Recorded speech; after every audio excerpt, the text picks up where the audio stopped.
જય માતાજી, હર મહાદેવ મિત્રો. મારા જીવનના એક નવા પડાવની શરૂઆત કરી રહી છું ત્યારે જેટલા પણ લોકોએ મને શુભેચ્છાઓ આપી, મને પ્રેમ અને આશીર્વાદ આપ્યો હોય દરેકનો હું દિલથી આભાર માનું છું. રહી વાત કે મારા સગપણને લઈને છેલ્લા ઘણા સમયથી મીડિયામાં અનેક તર્ક વિતર્ક, અનેક ચર્ચાઓ ચાલી રહી છે, જેને લઈને હું અત્યાર સુધી મૌન હતી, કારણ કે વાત મારા સુધી સીમિત હતી. પણ વાત જ્યારે હવે મારા પરિવાર પર છે, મારા પિતા પર છે, ત્યારે એક દીકરી તરીકે હવે મારાથી સહન નથી થતું અને મને લાગ્યું કે હવે આજે મારે બોલવું પડશે. એક બ્રહ્મકન્યા હોવાનું, એક બ્રહ્મ દીકરી હોવાનું મને એટલું ગૌરવ છે કે જેને હું કદાચ શબ્દોમાં નહીં વર્ણવી શકું.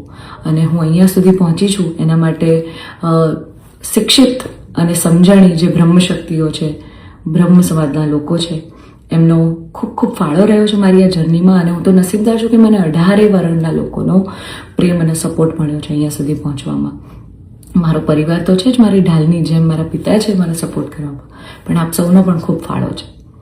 પરંતુ કહેવાતા સભ્ય અને મોડર્ન સમાજમાં જ્યારે અમુક 2-4 અસામાજિક તત્વો છે જે લોકો અત્યારે પણ દીકરીઓ માટેના રૂલ્સ અને રેગ્યુલેશન નક્કી કરશે કે દીકરીઓનું લિમિટ ક્યાં સુધી હોવી જોઈએ, દીકરીઓને ફ્લાય કરવા માટે પાંખો મળી છે, એને વીંજવાની અને એને કાપવાની વાતો છે. આ બધી દીકરીઓ અત્યારે તેજસ જેવી પ્લેનો ઉડાઈ રહી છે, યુદ્ધ કરી રહી છે, રણ મેદાનમાં છે, સંસદમાં છે, વિજ્ઞાન અને ટેકનોલોજીમાં છે. હમણાં ઓપરેશન સિંદૂર જે થયું એમાં 2 દીકરીઓ લીડ લઈને આપણને પૂરા દેશને ગૌરવ અપાવ્યું હતું.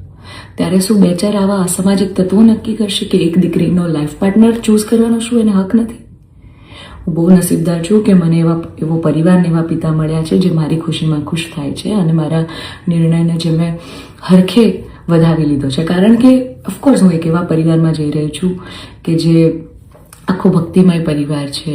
બહુ જ પરિવારના લોકો અને મારો પાર્ટનર મને એટલો પ્રેમ કરે છે કે જેમને હું જે છું, જેવી છું, જે પણ છું, મને ખૂબ આદરથી, સત્કારથી એ લોકો સ્વીકારી છે. રાત દિવસ જ્યાં ગાયત્રી મંત્ર, નવકાર મંત્રના જાપ થાય છે, આવા પરિવારમાં હું જઈ રહી છું. મને ખૂબ જ ગૌરવ છે.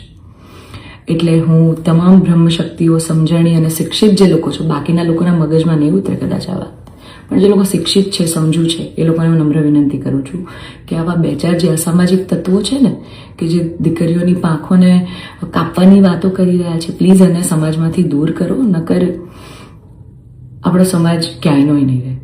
તમે દીકરીઓનું સારું જ કરવા માંગતા હોય ને તો દીકરીઓના શિક્ષણ માટે વાત કરો. નાની નાની દીકરીઓ પર જે બળાત્કાર થઈ રહ્યા છે એના માટે વાત કરો. દીકરીઓની પ્રતિભાને આગળ લાવવાની વાત કરો. ચલો, આ બધી પ્રતિભાને બધું તો મોડર્ન વસ્તુ થઈ ગઈ. હજી જૂના 18મી 17મી સદીના કુરિવાજો આપણા સમાજમાં ચાલ્યા આવે છે. હજી કેટલા બાળ લગ્ન થાય છે આપણને બધાને ખબર છે. સાટા પ્રથા ચાલુ છે જેની પીડિત હું પણ છું, તમને બધાને ખબર છે. દીકરીઓના પૈસા લેવામાં આવે છે. અલા, દીકરીઓને તમે ઘૂંઘટામાં રાખો છો અને તમે એમ કહો છો કે અમે દીકરીઓનું સારું કહેવા માંગીએ છીએ.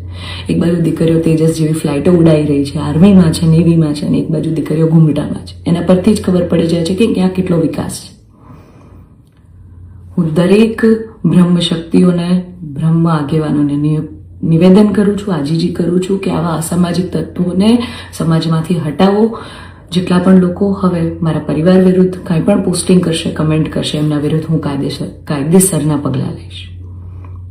કારણ કે એક દીકરી તરીકે, બ્રહ્મકન્યા તરીકે, જ્ઞાતિના નીતિ નિયમો પ્રમાણે જ્યારે હું ચાલતી હતી ત્યારે નાતના જ કોઈક લોકોએ મારા પરિવાર પર ચીટ કર્યું, અમને અંધારામાં રાખ્યા.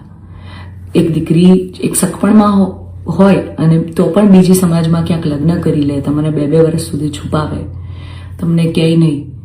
તો જ્યારે આ આફત આવી ત્યારે મેં નક્કી કર્યું કે ભાઈ હું આ રિલેશનમાં નહીં રહું. મેં મારા પરિવાર માટે સ્ટેન્ડ લીધું. અને કોઈ છોકરાને શું, જ્યારે પરિવાર માટે અને મારા પિતા પર જ્યારે વાત આવશે ને ત્યારે હું ભગવાનને પણ છોડવાની તાકાત ધરાવું છું. એ દીકરી છું હું, બરાબર છે?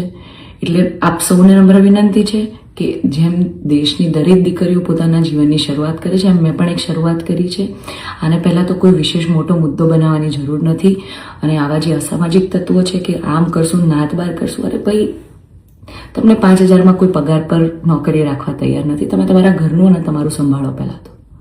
અને આવા અસામાજિક તત્વોને, તમામ બ્રહ્મ શક્તિઓને, શિક્ષિત અને સમજણા જેટલા લોકો છે એમને મારી વિનંતી છે કે આવા સામાજિક તત્વોને તમે દૂર કરો સમાજમાંથી, જેથી દીકરીઓ ડરે નહીં અને એમની પ્રતિભા આગળ આવે. અને સમાજનો વિકાસ થાય. જય માતાજી, હર માતા.